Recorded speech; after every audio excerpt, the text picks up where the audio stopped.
Kaisa Kristo ay kapalaran totoo, kaloob ng Espiritu.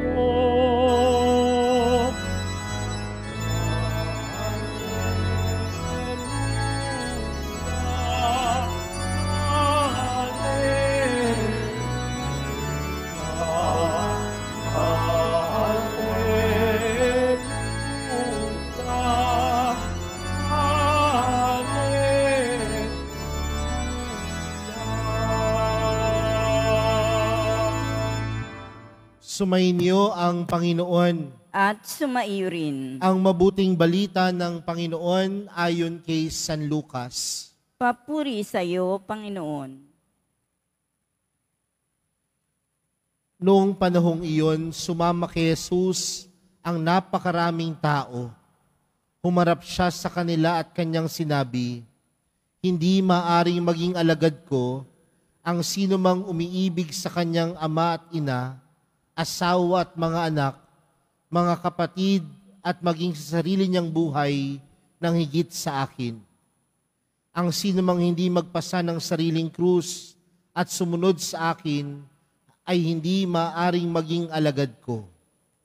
Kung ang isa sa inyo'y nagbabalak magtayo ng tore, hindi ba uupo muna siya at tatatyahin ang magugugol para malaman kung may sapat siyang salaping may pagpapatapos niyon?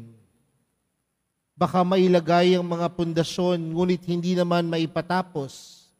Siya'y kukutyain ng lahat ng makakita nito.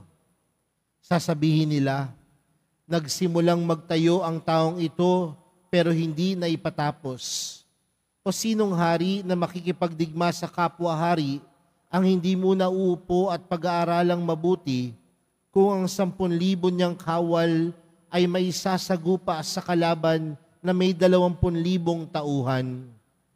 At kung hindi niya kaya, malayo pa ang kalaban ay magsusugo na siya ng mga kinatawan upang makipagkasundo. Gayon din naman, hindi maaring maging alagad ko ang sinuman kung hindi niya tatalikdan ng lahat sa kanyang buhay."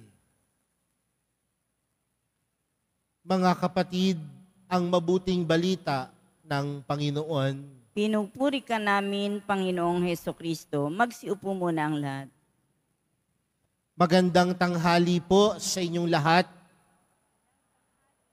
Pwede bang batiin ang katabi ng magandang tanghali? Marahil mga kapatid, kung titingnan natin ang ating buhay, maraming pagkakataon po doon na masasabi nating ang Diyos ay kumilos sa ating mga buhay. Mga halimbawa, may mga problema tayong hinarap, pero nalagpasan natin ang mga problemang ito.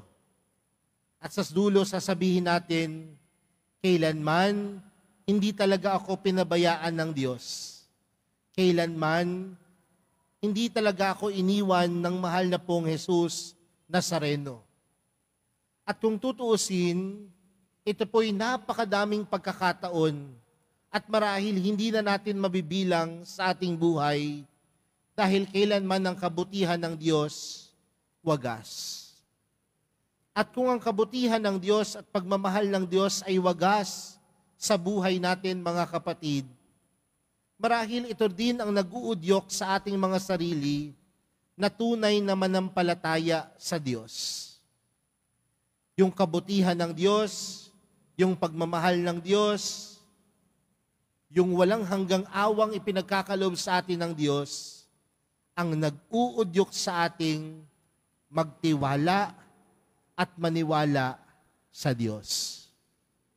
Pero mga kapatid, kung nandoon ang pananampalataya natin at pagtitiwala sa Diyos, marahil ito din ang nagtutulak sa atin upang tayo ay sumunod kay Jesus. Naniniwala po kasi ako, mga kapatid, ang bawat isang gustong maging alagad ng Panginoon, nagsisimula yan sa kanyang pananampalataya at paniniwala kay Jesus. Tama po ba? Di ba, wala namang isang taong susunod na lamang sa isang tao kung hindi niya pinaniniwalaan ang taong iyon. Wala naman sigurong tao na susunod na lamang sa isang tao na hindi naman niya pinaniniwalaan kung ano yung pananaw ng taong iyon. At mga kapatid, kung gusto nating maging alagad ni Jesus, dapat una sa lahat, nandoon yung ating pananampalataya at pagtitiwala natin sa Kanya. Kaya nga, doon sa ating ebanghelyo, ano ang sabi ng Panginoon? Hindi maaaring maging alagad ko ang sinuman kung hindi niya tatalikdan ng lahat sa kanyang buhay. Kasi mga kapatid, sa isang taong alagad, sa isang tunay na alagad ng Panginoon, kaya niyang talikuran ng lahat para sa Diyos dahil nandoon ng kanyang pagtitiwala. Nandoon yung kanyang pananampalataya. Dahil ang tunay na alagad, handang iwan ng lahat para kay Jesus. Madali po ba yon? Hindi. Hindi ho madaling maging alagad. Napakalaking hamon po na maging alagad ni Jesus. Kaya nga, ano ho ang panawagan sa atin sa araw na ito?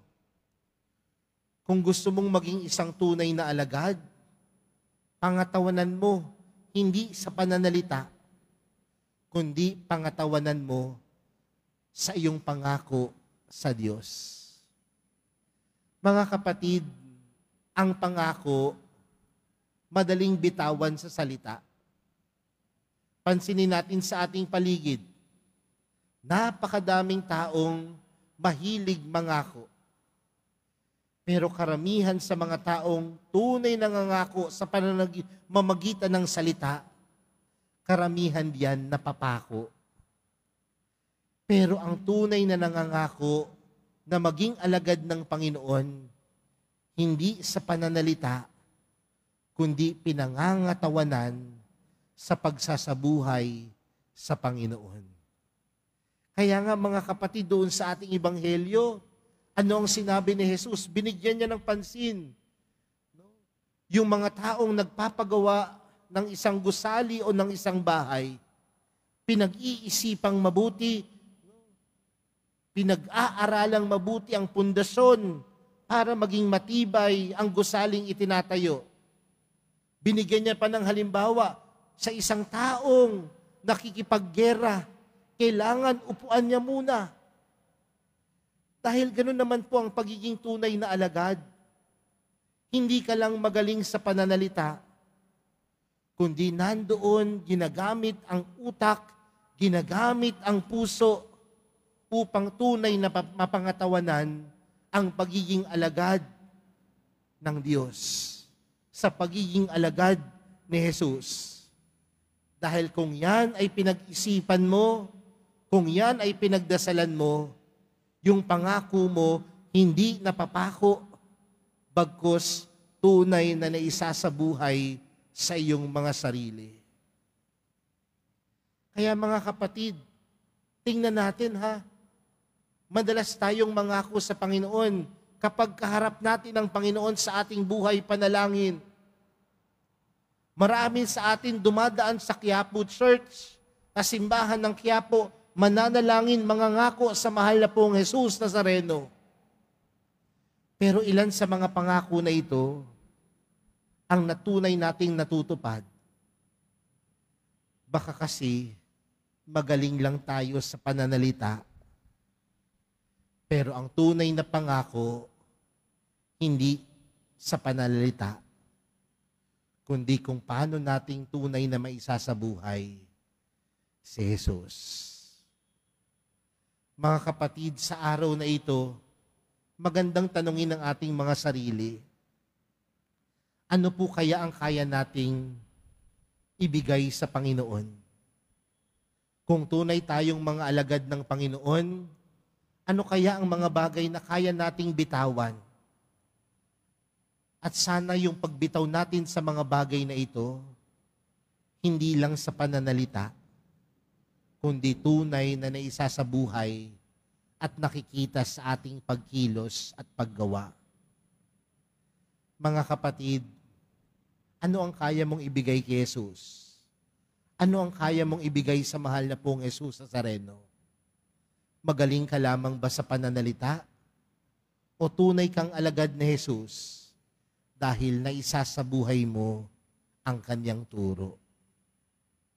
Muli mga kapatid, ang pagiging tunay na alagad ng mahal na pong Jesus Nazareno ay hindi lamang magaling mangako sa pananalita, kundi ang isang tunay na alagad ng mahal na pong Jesus Nazareno na isasabuhay ang kanyang turo.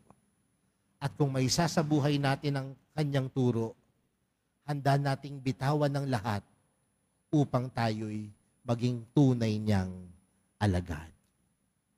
Amen.